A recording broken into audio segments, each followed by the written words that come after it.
quand tes relations ne marchent pas. Tu sais quoi, darling?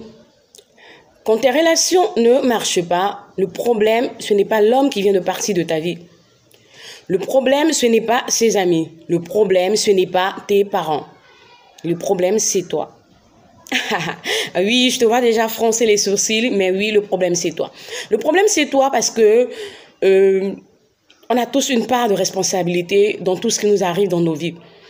Alors ici, je ne suis pas en train de t'indexer. Je veux juste que tu comprennes que quand tes relations ne marchent pas, avant d'accuser les autres, il faut tout de suite toi-même te mettre en cause. Il faut regarder ta vie avec la loupe. Il faut regarder au fond de toi tout ce que tu as eu l'habitude de faire dans tes relations et qui t'ont conduit tout droit dans l'échec. Il faut regarder ton comportement. Il faut mesurer tes propos. Il faut faire une comparaison de tout ce que les gens ont eu l'habitude de te reprocher dans ton entourage et qui s'est répété dans tes relations. Tout ce que ces hommes que tu as connus dans ta vie ont eu l'habitude de te reprocher. Est-ce la dépendance affective? Est-ce l'orgueil? Est-ce parce que tu es perverse narcissique? Oui, ça peut arriver.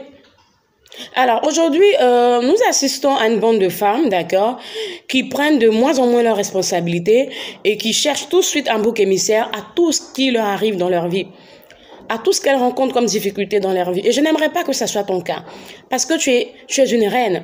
Et les reines aussi, c'est celles-là même qui arrivent à reconnaître leurs erreurs, qui arrivent à faire une pause lorsque tout ce qu'elles arrivent à entreprendre ne fonctionne pas.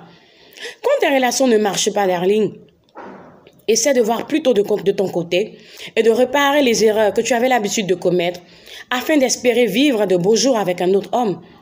Parce que lorsque tes relations ne marchent pas et que du jour au lendemain, tu cherches à combler le vide, tu cherches à remplacer cet homme-là parce que tu as peut-être une soif de vengeance, parce que tu te dis que c'est toujours toi la victime et que tous ceux qui sont venus dans ta vie n'étaient pas à la hauteur, tu vas toujours te casser la figure.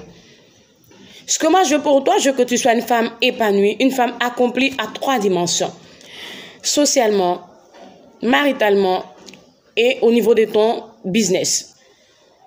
Tu ne peux pas être épanouie si tu as de l'argent et que tu n'as pas de mari. Tu ne peux pas être épanouie si tu as un mari, tu n'as pas d'enfant. Alors lorsque Dieu t'a créé, il t'a créé accompli à 3 dimensions effectivement. Sur le plan social, avec les amis, avec la famille, avec les collègues, avec tout ce que tu pourras faire. Sur le plan de tes affaires, oui, tu dois être autonome. Et aussi sur le plan du mariage. Ce n'est pas normal que tu n'arrives pas à focaliser un homme dans ta vie. Alors, darling, tu sais, ça peut ne pas être de ta faute, ces relations, ces échecs amoureux. Oui, j'en suis pleinement consciente. Il y a aussi parfois les facteurs spirituels qui empêchent certaines personnes de rentrer dans leur destinée maritale, dans leur destinée professionnelle, dans leur destinée sociale, d'accord?